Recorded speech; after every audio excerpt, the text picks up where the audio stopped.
Shalom saudara, kita kembali memasuki acara Menjawab Trinitas. Ini episode 23. Mari Pak Yehuda, ayo kita selesaikan. Yang pertama dari nomor telepon 08782333 sekian-sekian. Apakah yang dimaksud wadah logos untuk umat pilihan? Apakah Yesus sama dengan wadah logos? Apakah logos sama dengan hikmat, kecerdasan, sabda Elohim Yahweh? Apakah logos sama dengan hikmat, kecerdasan, sabda? Jawabnya ya. Exactly yes. Apakah apa yang dimaksud wadah logos? Maksudnya tubuh kita ini wadah logos. Logos masuk dalam daging, ya. Itu masuk dalam daging manusia yang bernama Yesus dan sempurna. Sekarang kita ikut Yesus juga harus mengenakan logos yang sama, proses yang sama seperti yang dialami Yesus. Yesus menjadi yang sulung, prototokos, kita ikuti jejaknya. Gitu ya Pak ya? Jelas. Teruskan. Makanya gini, makanya kita pun menjadi Kristus, Yesus Kristus. Hidupku bukan aku lagi, tapi Kristus yang hidup dalam aku. Spiritnya, gairahnya seperti yang Yesus miliki, kita miliki. Ya. Berikutnya dari nomor 0857613 sekian-sekian, pria berusia 23 tahun, mahasiswa tinggal di Medan. Shalom Bapak Pendeta Erastus, saya belum pernah bertemu Bapak secara tatap muka, walaupun ada kerinduan besar bisa bertemu Bapak secara langsung. Saya menjadikan Bapak sebagai Bapak rohani saya karena saya dituntun semakin rohani. Pak Eras membimbing saya melalui khotbah-khotbah Pak Eras. Berkaitan tentang seminar Logos, Pak, dan 2 hari yang lalu sudah tayang sesi menjawab pertanyaan seputar Trinitas Biblika. Saya juga sangat diberkati, Pak. Saya juga belajar Alkitab mengenai Logos, dan saya setuju dengan ajaran-ajaran Pak Eras bahwa Yahweh lah sumber dari segalanya melalui Yesus. Dalam Yohanes 1 ayat 3a, Panta di auto egeneto diterjemahkan oleh LAI, segala sesuatu dijadikan oleh Dia. Saya mempelajari dari bahasa Yunani, Pak. Sebenarnya terjemahan kita kurang tepat. Seharusnya bukan kata oleh, tetapi kata melalui. Segala sesuatu dijadikan melalui Dia. Sebab makna kata oleh dan melalui itu berbeda sebagai pelaku. Banyak hal yang saya pelajari langsung dari teks asli bahasa Yunani dan saya setuju dengan pengajaran Pak Eras. Yohanes 1 ayat 3a, kata preposisi dia bersifat genetif harusnya diterjemahkan melalui, bukannya oleh. Sehingga banyak orang salah menafsir, Pak. Padahal yang benar adalah segala sesuatu dijadikan melalui Dia atau Yesus oleh Bapa Yahweh. Kita bukan merendahkan Yesus, saya setuju dengan Bapak. Justru dengan menyatakan kebenaran, kita sedang menyenangkan Tuhan Yesus. Tuhan Yesus juga tidak gila hormat. Terima kasih Pak Eras. Maaf saya tulis agak panjang Pak. Jika Tuhan Yesus menghendaki, kiranya sekali saja saya bisa dipertemukan dengan Pak Eras. Saya salut dengan orang muda seperti ini ya. Saya belum bicara soal monoteisme lebih lengkap. Nanti saya akan bicara monoteisme lebih lengkap. Tetapi yang harus ditegaskan bahwa Yesus itu bukan penjelmaan secara mistik. Yesus itu anak Allah berdaging seperti kita, tetapi bedanya dia sempurna dengan melakukan firman. Dia sempurna dengan mengenakan firman.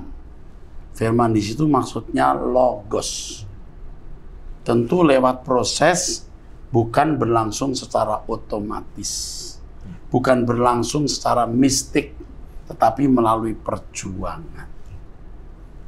Dan logos itu sesungguhnya Allah sendiri. Betul ya? Logos itu sesungguhnya Allah sendiri. Yang kalau dikenakan, maka orang itu kepenuhan Allah. Seperti Yesus disebut kepenuhan Allah. Dia bukan Allah Bapa, tapi kepenuhan Allah Bapa yang diserap melalui perjuangan, mengenakan pikiran perasaan Allah Bapa. Nah, kita juga mengalami proses yang sama seperti itu. Gitu ya Pak. Ya. Kalau belum jelas ditambahkan? Enggak, cukup. Cukup. Oke. Baik, berikutnya dari seorang pria berusia 39 tahun, menikah, PNS.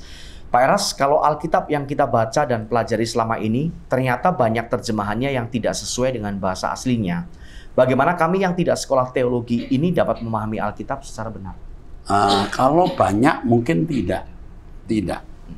Lembaga Alkitab Indonesia sudah menerjemahkan sebaik-baiknya, walaupun tentu tidak sempurna.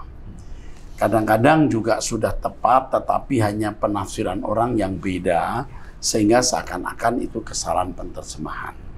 Nah, menurut saya, sekalipun orang tidak tahu bahasa Yunani, sekalipun tidak tahu bahasa Ibrani, tetapi pengertian dari Alkitab itu sudah cukup bisa menjelaskan. Seperti di dalam Yohanes 1 ayat 3, segala sesuatu dijadikan oleh Dia. Tanpa Dia tidak ada sesuatu pun yang jadi. Sebenarnya ayat ini juga sudah jelas menunjukkan bahwa Logos itu Allah sendiri. Segala sesuatu dijadikan oleh Dia. Dijadikan egeneto. Itu pelakunya orang ketiga tunggal. Jadi satu. Apakah benar langit dan bumi yang diciptakan oleh Logos? Oleh firman maksudnya. Sedangkan di Kejadian pasal 1, di situ ada Roh Allah yang melayang, ada Elohim. Bahkan kata firman tidak ada. Kata davar itu tidak ada. Yang ada itu Allah berfirman. Wayomer. God speaks. God speaks. Allah berucap. Bagaimana bisa Allah berucap, ucapannya ini menjadi manusia, itu mistik. Betul? Jadi segala sesuatu dijadikan oleh Dia, tanpa Dia tidak ada sesuatu yang jadi. Dia itu tunggal.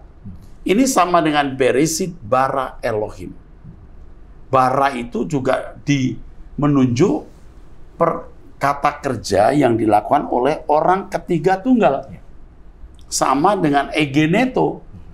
Jadi Bereshit bara Elohim. Elohim itu sendiri yang menciptakan langit dan bumi, sama seperti Logos sendiri menciptakan langit dan bumi. Tanpa bahasa asli orang sudah tahu bahwa Logos itu sebenarnya Allah sendiri. Gitu ya, Pak? Oke, teruskan. Berikutnya dari nomor 0811170 sekian-sekian. Kelahiran Adam aseksual sama dengan Tuhan Yesus. Prosesnya sama, di kandungan 9 bulan. Jadi siapa yang mengandung Adam, Pak? Dalam kurung, ibu yang mengandung Adam atau Bunda Marianya Adam? Ini menjawab Trinitas bagian yang ketiga, menyembah kedua-duanya Allah dan Yesus. Bagaimana dengan menyembah Roh Kudus? Kalau yang disembah hanya Allah dan Yesus. Oh, ini pertanyaan yang lain, Pak. Jadi ada beberapa pertanyaan. Terus baca dulu. Lalu yang berikutnya, menjawab Trinitas bagian ketiga juga, dikatakan bahwa Adam pertama mungkin sama dengan Yesus. Kata mungkin ini membingungkan saya karena bercabang. Artinya kalau pernah ada berarti Yesus berbeda dengan Adam. Tetapi kalau tidak pernah ada berarti sama, atau berarti tidak sama mungkin maksud. Oh, berarti sama, iya. Apa bisa dipastikan tentang hal tersebut, Pak? Terima kasih. Lalu pertanyaan terakhir, apa persamaan dan perbedaan pengajaran Bapak dengan saksi-saksi Yehova? Oke. Pengajaran saya dengan saksi Yehova itu absolutely different. Absolutely different. Jadi kalau orang mengatakan ajaran saya saksi Yehova itu jahat. Bukan hoax, tapi jahat. Ngerti nggak ajaran saya apa? Nah, saya belum bicara monoteisme. Saya baru bicara soal Logos. Sedangkan ketika bicara Logos saja, saya sudah beda. Ya. Antara Trinitarian dan saksi Yehova itu, ya, ada kesamaan dalam memandang Logos.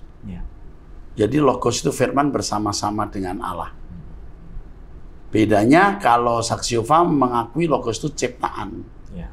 Tapi Trinitarian mengatakan Logos itu Allah sendiri. Nah, Logos itu sejajar dengan Allah. Pribadi lain yang bersama dengan Allah. Jadi secara gramatika itu mirip ya. Betul ya, secara pengertian yang beda. Pengertiannya berbeda. Jadi saksi Yehova dan Trinitas itu sama dalam memandang Logos itu di samping Allah. Cuman pengertiannya beda. Perbedaannya kalau saksi Yehova yang pernah saya baca nih, saya tidak pernah mempelajari khusus menjadi pengikut saksi Yehova. Yesus itu ciptaan. Tapi bagi Trinitarian, Yesus itu sejajar dengan Allah, pencipta. Kalau saya, Logos itu Allah sendiri. Itu sudah beda banget dengan saksi Yehova. Ngerti ya? Iya.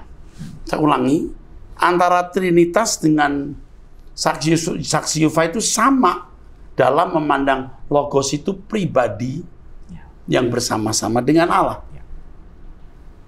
Jadi secara gramatika mirip ya, secara pengertian yang beda ya. Pengertiannya berbeda, ya.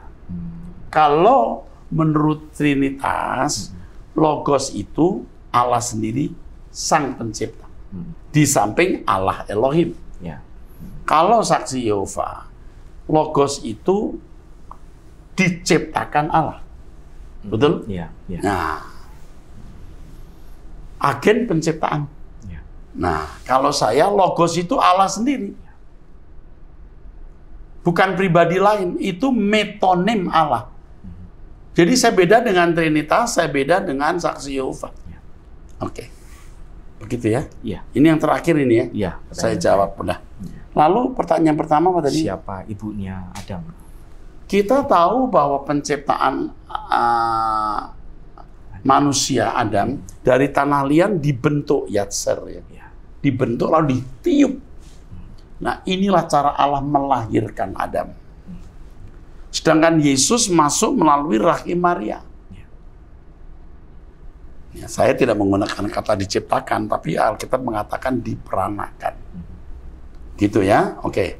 Bagi Allah nggak masalah melewat bagaimana cara reproduksinya. Ya. Terus, bagaimana dengan menyembah Roh Kudus? Roh Kudus itu tidak pernah diajarkan, kita tidak pernah baca Alkitab menyembah Roh Kudus. Menyembah Allah itu sama dengan menyembah Roh Kudus, karena Roh Allah itu rohnya Allah sendiri, bukan roh pribadi lain. Kalau Roh Kudus roh pribadi lain, ya Yesus lahir dari Roh Kudus, berarti Yesus anak Roh Kudus. Ternyata Yesus anak Allah. Ini soal ini mesti khusus nanti dibahas untuk membuktikan Roh Kudus atau Roh Allah itu rohnya Allah sendiri, bukan roh pribadi lain. Kalau roh Allah, Roh Kudus itu pribadi lain, Allah punya roh nggak? Itu aja sudah membingungkan. Oke, teruskan. Yang satu lagi tadi Pak, yang apa? Penegasan tentang praeksistensi Yesus. Oh, itu saya jelaskan nanti di seminar monoteisme. Ya. Oke. Berikutnya dari 0822187 sekian-sekian. Shalom Pak Eras, Pak Yehuda, dan segenap tim Rehobot. Izin bertanya mengenai ayat 1 Korintus 10 ayat 1 sampai 4. Aku mau supaya kamu mengetahui saudara-saudara bahwa nenek moyang kita semua berada di bawah perlindungan awan dan bahwa mereka semua telah melintasi laut. Untuk menjadi pengikut Musa, mereka semua telah dibaptis dalam awan dan dalam laut. Mereka semua makan makanan rohani yang sama dan mereka semua minum minuman rohani yang sama, sebab mereka minum dari batu karang rohani yang mengikuti mereka, dan batu karang itu ialah Kristus. Apakah yang dimaksud batu karang itu ialah Kristus? Apakah Kristus di sini menunjuk Roh Kudus saja, bukan Yesus? Terima kasih. Roh Kudus maksudnya Kristus itu yang diurapi. Jadi ayat ini sebenarnya tidak menunjukkan penyertaan Allah atas Musa yang dipimpin Roh Kudus, atas semua fasilitas yang Allah sediakan itu dari Allah. Itu saja maksudnya. Oke, jelas. Berikutnya dari 0813300 sekian-sekian. Jika semua yang ada sumbernya dari Bapa, Yesus mengenakan logos dari Bapa. Terus kalau setan itu sumbernya dari mana? Siapa yang menginspirasi setan? Kalau Yesus yang menginspirasi firman, ini akan sangat menarik untuk menjadi pembahasan, Pak. Oke, bagus. Jadi kalau bicara soal setan, Lucifer, nah itu ada penjelasan lain juga berseri-seri. Tapi saya punya buku judulnya Lucifer. Jika membutuhkan ya mesti Anda membaca. Jadi ini sebuah papa. Apa yang dikemukakan ini berdasarkan premis. Ini kan ada premis. Seakan-akan Yesus saja dengan Lucifer. Padahal Lucifer bagaimana, Yesus bagaimana, beda. Ya, betul nggak itu maksudnya? Coba diulangi lagi deh supaya saya puas menjawabnya. Yang kalimat pertamanya memang agak membingungkan, Pak. Jika semua yang ada sumbernya dari Bapa, Yesus mengenakan logos dari Bapa. Iya, betul. Jadi sumbernya Bapa, karena firman itu Bapa sendiri sebenarnya, pikiran perasaan Bapa. Iya. Terus kalau setan itu sumbernya dari mana? Setan tidak memiliki sumber. Sumbernya dari dirinya sendiri. Dia diciptakan dengan kehendak bebas, dia memilih merusak dirinya. Jadi beda, bukan apple to apple. Oke. Jadi siapa yang menginspirasi setan? Yang Dirinya sendiri. dirinya sendiri. Mantap. Jelas, Terus. Dari 081143 sekian-sekian. Shalom Pak Eras yang saya sangat banggakan. Memang terbukti pengajaran Pak Eras membuat banyak orang sudah berubah. Termasuk saya sendiri, walaupun tidak mudah perjuangannya menjadikan Tuhan Yesus satu-satunya yang harus diteladani. Tapi jika Pak Eras berkata bisa, berarti kami juga bisa kan Pak? Lewat pengajaran dan lagu-lagu Pak Eras membuat saya selalu ingin dekat dengan Bapa dan Tuhan Yesus. Lagu-lagu Pak Eras juga banyak saya hafal, dahsyat. Maju terus Pak, kami berdoa Bapak Elohim Yahweh kiranya senantiasa menjaga kesehatan Pak Eras dan tim yang ada. Karena masih banyak jiwa-jiwa yang membutuhkan pengajar yang langka seperti Pak Eras. Terkait dengan Logos, apakah benar untuk saat ini risalah-risalahnya atau media cetak dan digital belum tersedia? Ini berdasarkan info dari GSKI Komisi Pelayanan. Saya sangat berharap bisa mendapatkannya Pak. Demikian Pak Eras, semangat selalu Pak. Salam LP3. Genesis sudah jadi ya? Sudah Pak. Lalu ini kayaknya ada dikasih aja bahan yang kita punya sebagian satu bab mengenai apa itu. Alfa dan Omega. Nanti saya beri. Ya. Kita bantu. Orang ini serius. Ya. Umur berapa tadi? Enggak disebutkan. Oke. Pak. Ya. Baik. Bisa. Oke.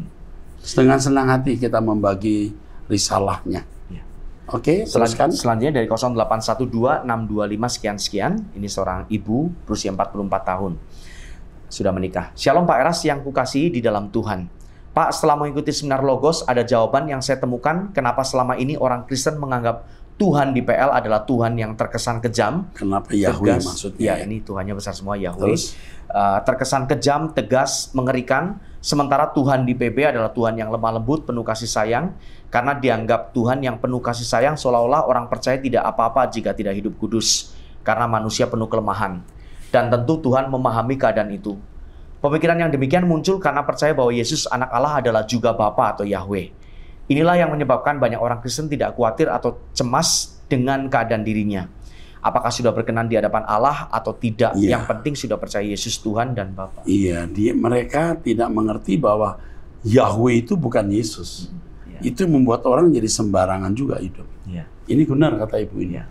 Terus, Aduh, saya nggak tahu kata apa yang bisa mewakilkan perasaan saya. Betapa bersyukurnya saya diberi Tuhan, diberi Yahweh kesempatan mengikuti seminar Logos ini. Terima kasih banyak Pak, dan mohon maaf karena ini bukan pertanyaan, hanya ingin membagi rasa sukacita yang saya rasakan kepada kita yang tekun belajar. Tuhan memberkati. hebat kan? Iya. Ini luar biasa loh. Jadi, di antara serangan yang mengatakan kita sesat bidat, orang-orang diberkati dan diubahkan, bukan hanya secara kognitif mengerti, tapi diubahkan. Oke, teruskan. Berikutnya dari 0813-514 sekian-sekian, seorang penggemar Pak Eras. Shalom Pak Eras, semoga selalu sehat dan diberkati Tuhan Yesus. Saya mau bertanya, kalau boleh tolong dijawab Pak Eras. Yang pertama, jatuhnya Lucifer ke dalam dosa, apakah lebih dulu daripada adanya pohon pengetahuan baik dan jahat atau sebaliknya? Jadi, Lucifer itu terjadi di surga. Pohon pengetahuan yang baik dan jahat itu ada di Taman Eden. Dan pohon pengetahuan yang baik dan jahat itu sebenarnya figuratif. Ya. Gambaran atau kiasan. Gambaran kiasan pengetahuan yang tidak bersumber pada Allah. Dan itu bersumber dari Lucifer itu maksudnya. Jadi itu gambaran. Bukan pohon benar yang dimakan cepret lalu matanya terbuka. Bukan. Ya. Kalau dipahami begitu jadi mistik. Pohon pengetahuan yang baik dan jahat dan pohon kehidupan itu gambaran dari sesuatu yang dikonsumsi untuk pikiran, untuk jiwa. Oke? Ya. Jelas ya? Ya. Oke. Pertanyaan yang kedua dari penanya yang sama, apakah rancangan penciptaan bumi dan manusia lebih dulu disampaikan sebelum diciptakan oleh Allah Bapa kepada penghuni surga? Wah, ini tidak tertulis ya. Bisa saja Allah membuat percakapan, tapi tidak ditulis dalam Alkitab. Oke. Ayo. Dari nomor 0822-131 sekian-sekian, ini seorang pria berusia 19 tahun, seorang mahasiswa. Shalom Pak Eras, saya mau bertanya, apakah Lukas 1 ayat 17 yang berbunyi, dan ia akan berjalan mendahului Tuhan dalam roh dan kuasa Elia untuk membuat hati bapak-bapak berbalik kepada anak-anaknya dan hati orang-orang durhaka kepada pikiran orang-orang benar, dan dengan demikian menyiapkan bagi Tuhan suatu umat yang layak baginya. Kata Tuhan itu diartikan Yesus atau Yahweh. Sedangkan kata Tuhan dan Tuhan besar semua, dan Tuhan memiliki makna dan konotasi yang berbeda. Tuhan di sini kurios. Ya. Di dalam Septuaginta, kata Yahweh diterjemahkan kurios. Ya. Nah, inilah yang membuat sebagian orang berkata bahwa Yesus itu Yahweh sendiri. Yesus bukan Yahweh. Yesus datang dalam nama Yahweh. Dan Yohanes mempersiapkan jalan bagi Yahweh yang diwakili Yesus. Kalau Yahweh sendiri turun, Yahweh ini Allah Maha Tinggi yang tidak kelihatan. Jadi, wah, salah benar kalau orang berpikir bahwa Yahweh yang turun dan Yohanes mempersiapkan jalan bagi Yahweh. Salah. Yahweh turun diwakili. Maka ada utusan Yesus. Ya. Jelas ya Pak ya? Jelas. Ada tambahkan? Ada pertanyaan lainnya, Pak. Apa itu? Ayo. Saya mau bertanya, kalau Bapa adalah Allah, anaknya juga Allah. Apakah Yesus dan Bapa itu sehakikat atau Yesus hakikatnya tetap manusia sejak inkarnasi sampai sekarang? Karena di buku Kenosis halaman 35, Bapak menuliskan bahwa tidak ada ajaran Alkitab yang mengatakan bahwa Yesus satu hakikat dengan Allah sampai taraf sederajat. Ya. Jadi kita harus bisa membedakan antara keadaan Allah yang memiliki superlatif dan sifat hakikat atau natur. Yang berkeberadaan superlatif itu hanya Allah.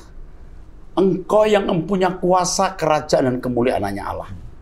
Tetapi Yesus ini sehakikat dengan Allah. Satu sifat, satu natur. Yaitu kesuciannya. Jadi tidak ada penjelasan dalam Alkitab bahwa Yesus hakikat dengan Allah sampai satu sederajat. Tidak. Sehakikat tapi tidak sederajat. Sama-sama memiliki kekudusan. Itu pun Yesus harus berjuang untuk mencapai kekudusan itu. Untuk penuh logos itu pun harus berjuang. Sampai kepenuhan Allah atas dirinya. Jelas nggak Pak? Ya, jelas. Nah ini banyak orang nggak ngerti ya. Mesti nanti di monoteisme akan saya jelaskan. Jadi harus bisa membedakan superlatif Allah, sifat hakikat dan naturnya. Yang ini dimiliki oleh Yesus dan orang percaya. Ya. Superlatif ini hanya dimiliki oleh Allah. Jadi jangan membayangkan ada klan ya, rombongan, kelompok, dewa atau Allah, Bapa, Anak, Roh Kudus. Ada klan manusia. Itu pikiran kafir. Ada kelompok dewa. Kalau kata Elohim dipakai, Elohim selalu menunjuk satu pribadi. Kalau untuk Allah Yahweh. Tapi kalau dikenakan untuk dewa-dewa asing, Elohim itu multi pribadi, multi dewa. Jadi Elohim satu, Yahweh saja. Oke, teruskan. Berikutnya dari 081234 sekian. Ada 3 pertanyaan nih Pak. Ya. Shalom Pak Eras, seminar Bapak tentang logos dan kaitannya dengan monoteisme sungguh menakjubkan dan juga banyak dampak atau implikasinya untuk kehidupan kekristenan dewasa ini. Maju terus Bapak, walaupun banyak yang membenci dan menyesat-nyesatkan Bapak. Memang sejak zaman dulu juga pasti begitu jika ada suatu teori atau dogma yang harus diperbaharui ataupun diganti. Tetapi saya tetap mendukung Bapak dan saya menunggu seminar-seminar Bapak berikutnya seperti Tritunggal, Kristologi, Akhir Zaman, dan sebagainya. Kali ini saya mau bertanya yang pertama, Pak Eras pernah mengatakan bahwa ada praeksistensi Yesus ataupun tidak, itu adalah tidak penting. Dalam kurung penting hanya untuk penganut Trinitarian Konsili Nisea. Karena kita hanya memerlukan Yesus jadi manusia dalam karya penyelamatan manusia. Kalau hal itu tidak penting bagi kita, berarti adanya ajaran Tritunggal dalam kurung hasil Konsili Nisea, bukankah itu juga tidak penting bagi kita? Nah, kaitannya dengan praeksistensi itu juga Bapak mengatakan, jika kita percaya adanya praeksistensi Yesus, berarti Yesus harus mati 2 kali. Pertanyaannya, bagaimanakah Yesus praeksistensi bisa dimatikan? Bukankah waktu itu dia belum jadi manusia? Apalagi jika percaya dia pribadi Allah kedua. Apakah tidak lebih mudah kita pahami jika praeksistensi itu tidak ada? Apalagi manfaatnya juga tidak terlalu penting. Atau barangkali Bapak bisa mengemukakan manfaat atau dampaknya praeksistensi bagi kita, Pak? Nggak ada dampaknya. Nggak ada. Tapi ini kan demi kerukunan kita bersama nih. Karena udah ngotot harus ada praeksistensi. Oke deh, maybe. Dia salah satu Beni Elohim. Anak-anak Yahweh maksudnya. Mungkin salah satu dari penghuni surga, angelic being. Bisa saja. Tapi kan nggak ada kejelasan. Kalau kita melihat bahwa Adam itu manusia pertama juga tidak punya praeksistensi, mestinya Yesus juga tidak perlu. Seandainya perlu, itu apa untungnya untuk kita?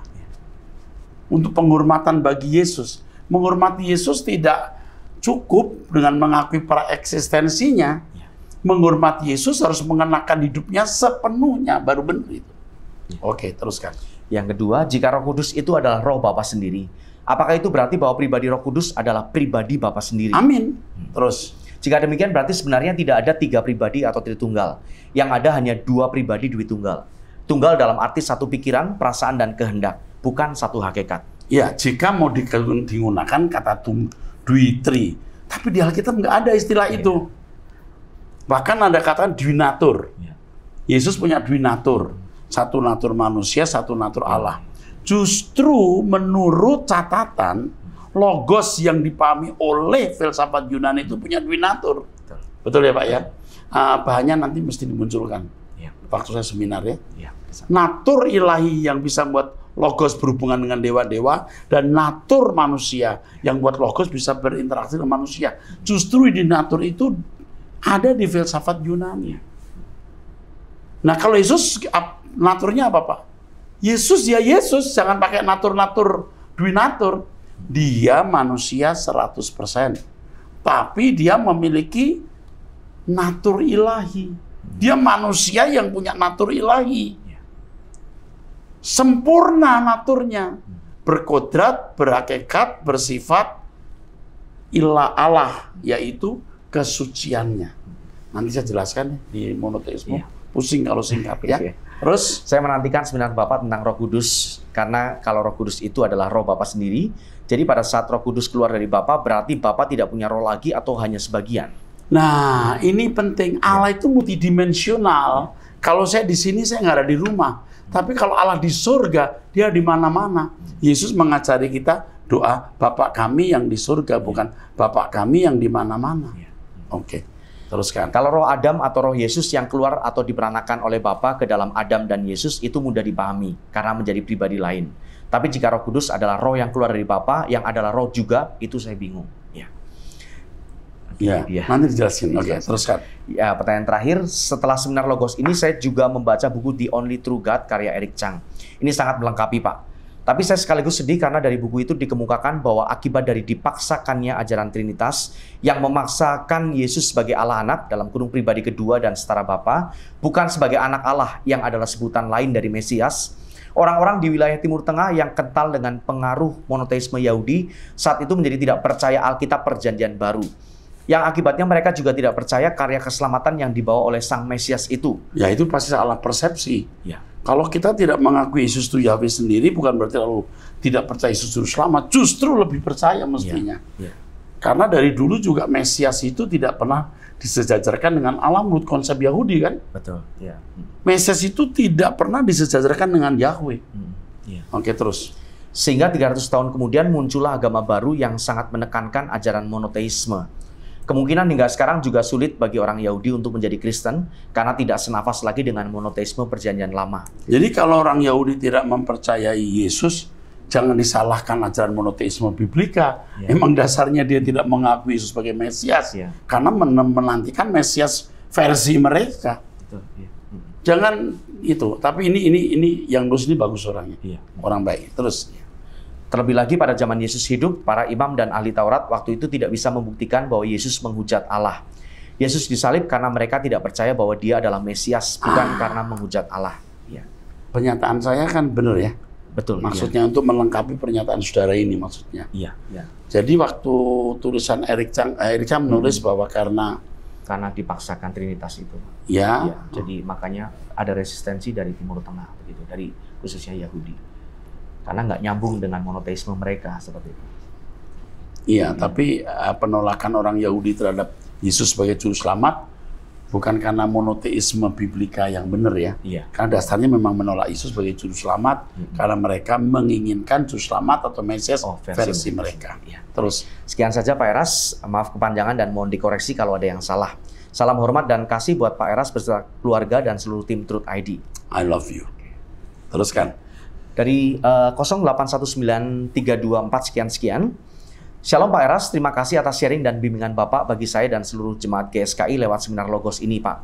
Izin bertanya ya Pak, jika Tuhan Yesus yang adalah Adam kedua diperanakan oleh Bapa, apakah Adam pertama juga diperanakan atau diciptakan Pak? Ya istilah diperanakan atau diciptakan sebenarnya buat saya tidak terlalu prinsip, tapi yang jelas roh manusia itu dari Allah, bukan dari mana-mana. Maka disebut anak. Tapi bukan anak dalam arti walat, bukan dalam arti kelahiran akibat pertemuan sperma dan ovum ya. Jadi karena aseksual, roh yang melahirkan roh. Bisa begitu. Tapi ternyata Yesus itu Adam terakhir. Terakhir ini apakah karena memang sudah tidak diperlukan juru selamat lagi, atau Allah hanya punya 2 kuota? Oke, teruskan. Kalau yang di kitab Kejadian Adam pertama diciptakan. Dan juga dari seluruh ciptaan Bapa hanya Tuhan Yesus yang tidak diciptakan, tapi diperanakan dan disebut sebagai anak tunggal dalam kurung unik atau spesial. Ini, Adam tubuhnya diciptakan dari tanah, dihembusi. Nah ini penting. Kalau Yesus dari rahim Maria, tapi jangan lupa tubuh Maria juga dari tanah, bukan dari planet lain, gitu loh. Oke, teruskan. Apakah ini ada kaitannya dengan praeksistensi Tuhan Yesus yang sempat Bapak singgung di seri Logos ke-40 dengan Pak Yehuda? Ini sudah sampai seri ke-40. Makanya pertanyaan udah makin habis nih. Ini pertanyaan terakhir setelah ini. Nggak ada pertanyaan lagi sejak Logos disampaikan. Setelah itu kita masuk ke monoteisme ya. Ini ke-23 ya. Jadi selama ini kita punya 23 sesi untuk menjawab pertanyaan sejak Logos pertama. Ya, jadi nanti praeksistensi akan disampaikan sendiri dalam pembahasan khusus. Ini terakhir. Ya, yang terakhir dari seluruh pertanyaan ya. Ya, baik. Oke, terus. Ya, ini seorang pria berusia 78 tahun nih Pak, 083113 sekian-sekian. Ini dari IKIP Neger Semarang, jurusan ekonomi perusahaan. Tapi waktu itu lulusan S1 udah hebat ya. Sarjana muda juga hebat zaman itu. Terus. Saya pada usia 70-an, kondisi kedua kaki tidak bisa lurus, dari lutut bengkok menyebabkan tidak bisa berdiri apalagi berjalan. Ke kamar mandi masih bisa sendiri, dan penanya bukan berasal dari keluarga Kristen. Untuk usia 78 tahun 78 tahun, iya Pak. Tahu mulanya atau pertama kali Tuhan Yesus dari koran, kotak pos, orang tua, saudara-saudara, baca-baca buku, pamflet selebaran yang kebetulan diperoleh. Sedangkan tahu Bapak Pendeta dari siaran TV Indovision sampai ada musibah COVID-19. Mengakibatkan kedua anak saya yang sedang bekerja terkena PHK, berbuntut berhenti juga nonton siaran TV beserta siaran Suara Kebenaran. Sampai akhirnya ketemu lagi di YouTube, sampai sekarang memang tidak rutin tergantung adanya pulsa. Ini enggan rasanya kalau sering minta pulsa ke anak-anak. Nah, baru-baru ini saya ikuti siaran Logos dan siaran Tritunggal. Saya download yang bisa saya dengar berulang-ulang. Namun nyatanya walaupun didengar berulang kali, rasanya lamban untuk mengerti, mungkin faktor usia. Sisi lain, download tidak bisa selamanya karena penuh memori mungkin Pak ini. Karena 2 alasan ini menggelitik keinginan untuk bisa turut membaca. Tentunya mahal harga buku itu. Setidaknya dipandang dari kondisi saya saat ini. Ya, pertanyaan saya, mungkinkah saya memperoleh buku itu dengan cara... Dikirim. Dikirim, nak. Tolong dikirim, nanti Pak Yehuda telepon beliau apa yang bisa kita bantu untuk Bapak tua ini ya. Kita kalau bisa memperhatikan orang-orang tua seperti ini, diberkati Tuhan ya. Buku dikirim ya nak. Telepon juga, ditelepon juga. Lalu apa yang bisa kita bantu untuk bapak-bapak ini? Oke, kita mengucapkan selamat untuk partisipasi, kesetiaan. Ternyata setelah seri 40, 30 lebih, sudah nggak ada yang nanya-nanya. Habis. Ini habis, ini terakhir. Nanti monoteisme, baru kita buka lagi lembar pertanyaan. Dan mudah-mudahan setiap kali kita seminar ada pertanyaan seketika kita jawab minggu berikutnya atau 2-3 hari berikutnya. Terima kasih Pak Yehuda yang setia mendampingi.